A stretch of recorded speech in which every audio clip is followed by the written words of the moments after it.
성공적인 제품이나 서비스 뒤에는 어떤 비밀이 숨어 있을까요? 보통 번뜩이는 아이디어를 떠올리지만 사실 그보다 더 중요한 건 그걸 현실로 만들어내는 단단한 설계도, 바로 기획입니다. 오늘은 저희 손에 아주 흥미로운 설계도 하나가 들어왔는데요.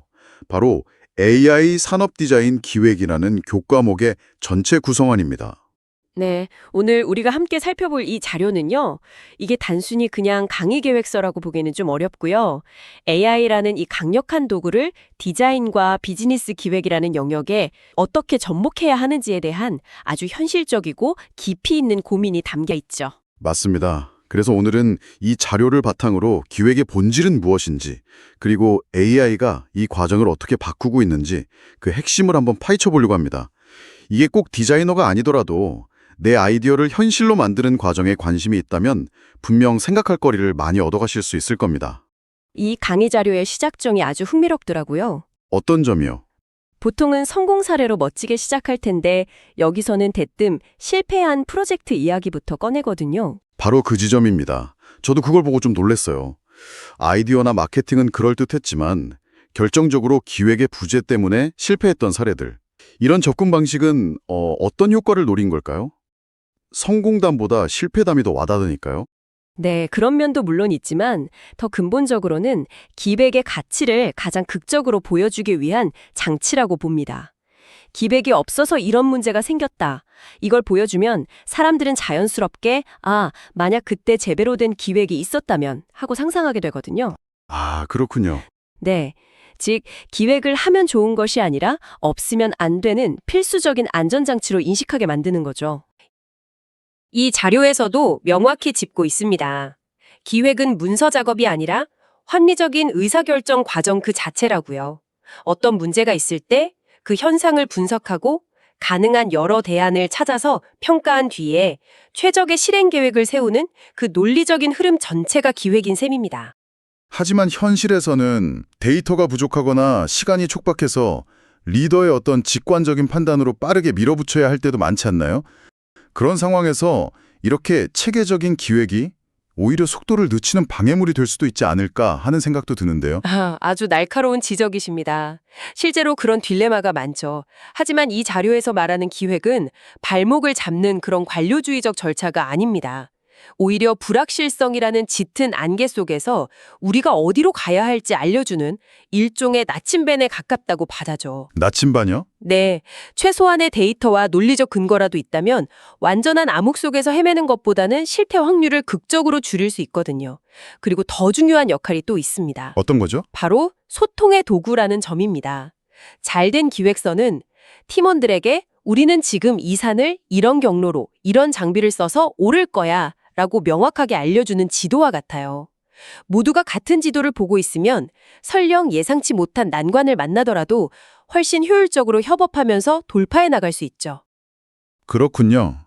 단순히 가자라고 외치는 게 아니라 모두가 동의하는 지도를 함께 그리는 과정이군요.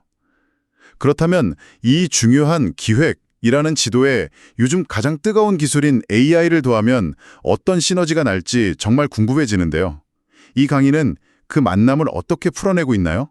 이 강의의 최종 목표는 AI 기반 기획 역량 강화입니다. 그런데 여기서 우리가 주목해야 할 철학이 하나 있어요. 철학이요? 네, 바로 기획을 먼저 설계하고 AI로 증폭한다는 접근 방식입니다. AI로 증폭한다. 말이 멋지긴 한데 자칫하면 모든 걸 AI에 맡겨도 된다는 오해를 낳을 수도 있을 것 같아요. 현실적으로 그 경계가 좀 모호하지 않을까요? 어디까지가 인간의 고유한 영역이고 어디부터가 AI의 도움인지 말이죠. 바로 그 경계를 가르쳐주는 것이 이 강의의 핵심입니다. 커리큘럼을 보면 그 의도가 명확히 드러나는데요. 총 5개의 파트가 있는데 앞에 3개 파트는 AI에 대한 언급 없이 오직 기획의 본질에만 집중합니다. AI 얘기는 아예 안 하고요. 네, 기획의 원리가 뭔지, 환경 분석이나 사용자 조사 같은 전통적인 도구들은 뭐가 있는지, 그리고 사업, 마케팅, 제품 같은 유형별 기획 프로세스를 먼저 탄탄하게 다지는 거죠. 그러니까 일단 기획이라는 뼈대를 세우는 법을 먼저 가르치는 거군요. 요즘 많은 AI 강의들이 일단 도구 사용법부터 가르치는 것과는 정반대의 접근이네요. 맞습니다. 이건 기술에 대한 맹목적인 추종을 경계하고 인간 기획자의 역할을 먼저 정립하려는 아주 의도적인 설계로 보입니다. 이렇게 기획의 기본기를 갖춘 후에야 파트 4에서 생성형 AI의 원리와 프롬프트 작성법을 배우고요. 파트 5에서 비로소 앞에서 배운 기획의 각 단계, 리서치, 아이디어 도출, 시각화에 AI를 적용하는 실습으로 들어갑니다. 와, 순서가 정말 중요하군요. AI라는 자동차를 운전하기 전에 어디로 가야 할지 지도를 읽는 법과 운전의 기본 원리를 먼저 배우는 셈이네요. 기술에 종속되는 게 아니라 기술을 지배하는 주체로서의 기획자를 길러내겠다는 철학이 느껴집니다. 그렇죠. AI 도구 사용법 강의가 아니라 AI를 활용하는 기획자를 위한 강의라는 그 정체성을 명확하게 보여주는 구조라고 할 수 있습니다. 자, 그럼 이 잘 짜인 과정을 모두 마쳤을 때 구체적으로 어떤 능력을 얻게 될지 궁금합니다.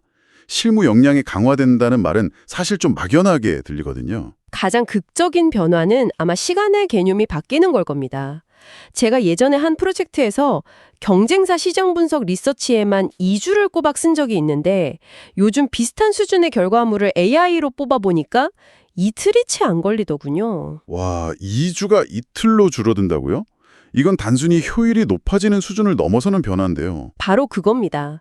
예전에는 리서치와 자료 정리에 쓰던 시간을 이제 더 본질적인 고민, 즉 그래서 우리는 어떤 차별화된 가치를 제공할 것인가? 라는 창의적인 질문에 쏟을 수 있게 되는 거죠. 아, 고민의 깊이가 달라지는군요. 네, AI는 지치지 않는 브레인스토밍 파트너가 돼서 수십, 수백 가지의 대안을 탐색해주고 인간은 그중에서 가장 날카로운 콘셉트를 발견하고 다듬는 데 집중할 수 있게 되는 겁니다. 단순히 빨라지는 게 아니라 일의 질 자체가 달라지는 거군요.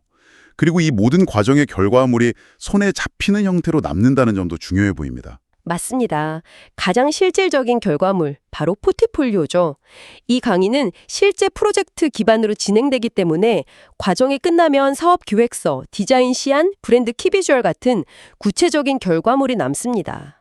이건 그냥 저는 AI를 배웠습니다 라고 말하는 것과는 차원이 다르죠. 그렇죠. 저는 AI를 활용해서 이런 수준의 기획 결과물을 만들어낼 수 있습니다 라고 눈으로 직접 증명할 수 있는 자산을 갖게 되는 거니까요.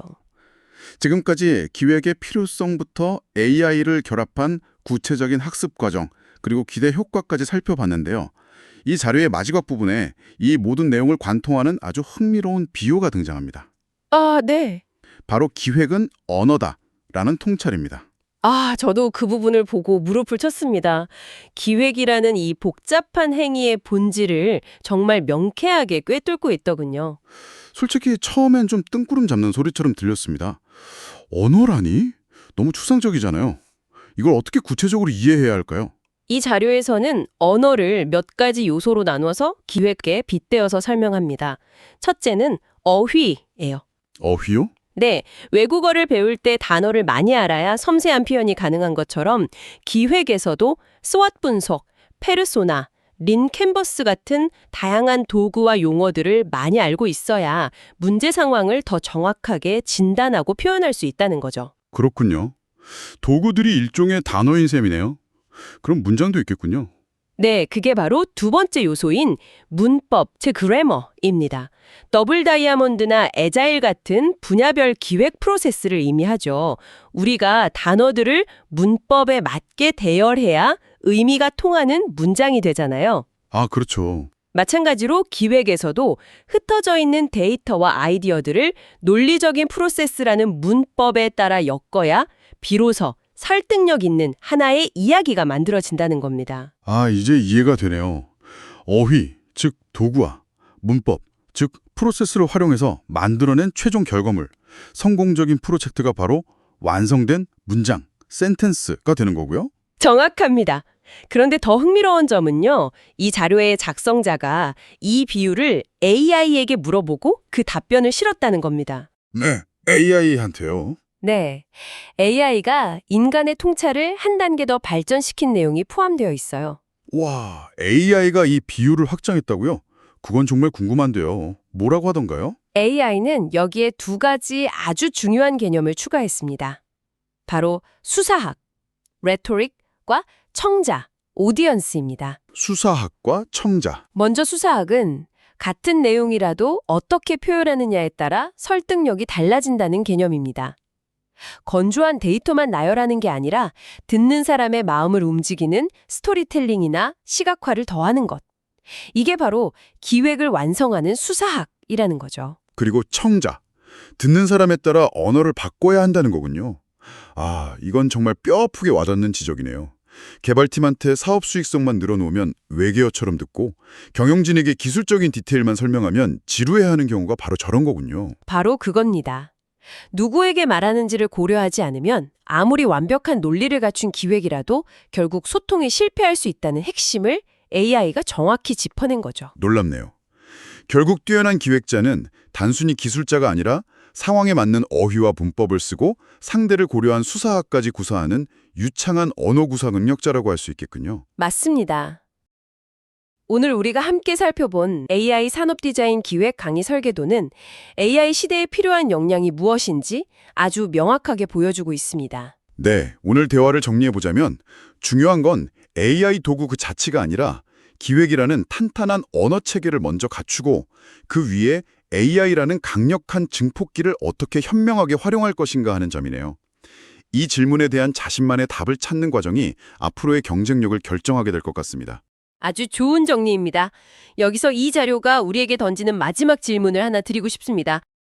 이 자료는 AI를 인간 기획자의 능력을 증폭시키는 도구로 정의하고 있잖아요. 네, 그렇죠? 그렇다면 한번 상상해보죠. 앞으로 AI가 기획의 문법을 따르고 어휘를 제한하는 것을 넘어서서 아주 그럴듯한 문장, 즉 완성도 높은 기획안 초안까지 스스로 만들어내는 수준으로 발전한다면 어떻게 될까요? 와, 상상만 해도 아찔한데요? 많은 기획자들이 자신의 역할에 대해 고민하게 될 것 같습니다. 그때가 되면 기획이라는 영역에서 결코 대체 불가능한 인간의 역할은 과연 무엇이 될까요? AI에게 어떤 질문을 던질지 정의하는 능력일까요? 아니면 AI가 제시한 여러 대안들 사이에서 최종적인 결정을 내리고 그에 대한 책임을 지는 용기일까요? 여러분의 소중한 시간과 노력을 앞으로 어디에 집중해서 자신만의 경쟁력을 키워나가야 할지 한 번쯤 깊이 고민해 볼 지점이라고 생각합니다. 네, 이 질문에 대한 답을 찾는 과정이 앞으로의 경쟁력을 결정하게 될 것 같습니다.